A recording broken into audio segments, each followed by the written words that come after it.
Hi, my name is Jolie Lane, and today I will be telling you about the disease botulism in grazing animals.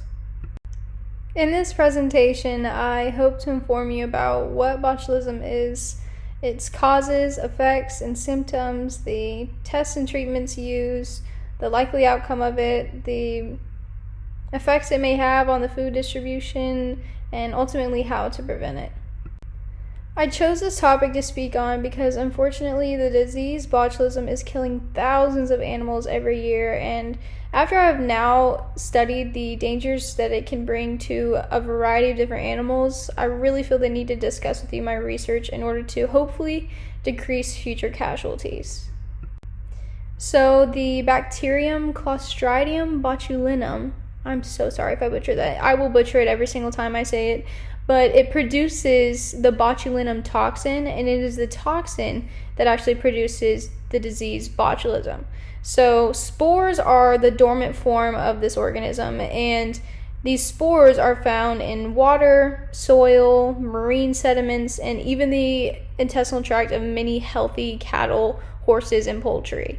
The Clostridium botulinum spores can only grow in places where oxygen is totally excluded. And Clostridium botulinum spores, like I said, bear with me with the pronunciation, they grow intensively in decaying material like animal and bird carcasses and rotting vegetable material.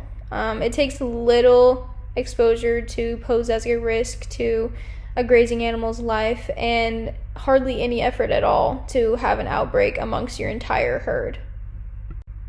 Clinical symptoms of botulism vary dramatically depending on the dose of botulinum toxin that the animal was exposed to and any pre-existing immunity that the animal might have prior to being exposed to the toxin. So signs may vary, but the most common seen are the animal being extremely weak, staggering about, protrusion of the tongue, which is in the pictures above. And yes, the cow looks like he has a hot dog bun in his mouth, but no, that is his tongue that he has no control over. And along with the goat, even though goats are silly and sometimes they make weird faces with their tongues, but not here, not in this situation. These animals are suffering from botulism. The last and usually the most common is flaccid paralysis, which, fun fact, is caused from the botulinum toxin binding to the nerve endings and ultimately preventing nerve impulses to the muscles. The success rate for testing for botulism isn't very consistent, and usually there isn't enough time to do any testing before the animal collapses and possibly dies. But the best way and possibly the only quick way to dictate whether an animal has botulism is by a blood draw. And if the animal can't be tested individually, a sample of the food and water supply that may be contaminated, or a test for antibodies in the surrounding animals that may have survived a possible outbreak would also do the job. But botulism diagnosis is usually made on history of exposure or clinical signs like stumbling, muscular weakness, and paralysis, and of course by ruling out all other possible causes. Since the success rate for testing for botulism varies, I'm sure you could assume that the treatments for botulism are inconsistent as well. But a botulinum antitoxin is usually used for treatment, and essentially what this does is it prevents the botulinum toxin from causing any more harm to the animal. If the antitoxin treatment is unsuccessful, the animal should be able to be nursed back to health if the exposure to the toxin was minimal. So not all animals that develop botulism symptoms are going to die. Those that had little exposure to the botulinum toxin and that were mildly affected will most likely recover. But generally speaking, if the animal collapses or is showing severe symptoms, the likelihood of recovering is very poor and the outcome is most likely death. The risk of the botulinum toxin entering the meat and dairy aisle of your local grocery store is possible but extremely unlikely.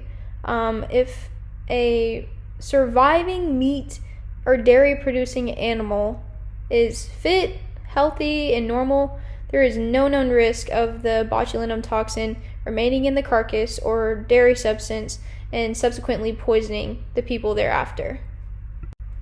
In most situations, vaccination against botulism well before any suspected period of risk is the only effective way to prevent botulism from occurring. Many effective botulism vaccines are now available, and some newer ones actually only require a single shot, which is a step up from the traditional 2-shot 1 month apart. But both the 1-shot and 2-shot have a similar result, and the decision on which type to get usually depends on the product cost and, of course, the convenience to the buyer.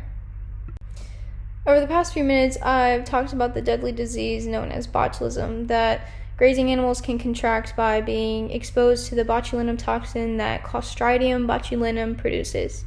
I've expounded on how this bacteria spores are usually found in the water and soil and marine sediments and even the intestinal tract of many healthy grazing animals. I've explained that this disease is fatal to humans if possibly consumed through the food industry, and that the testing and treatments are not very reliable, so it's important that all animals are vaccinated and monitored for any clinical signs such as weakness, staggering, or paralysis even. I am so glad that I've had the opportunity to share my research over botulism with you, and I hope that together we can reduce the amount of deaths this disease causes every year.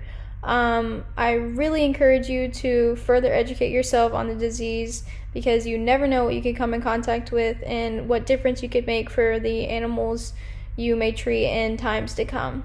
Thanks so much for watching, and I hope you have a lovely day.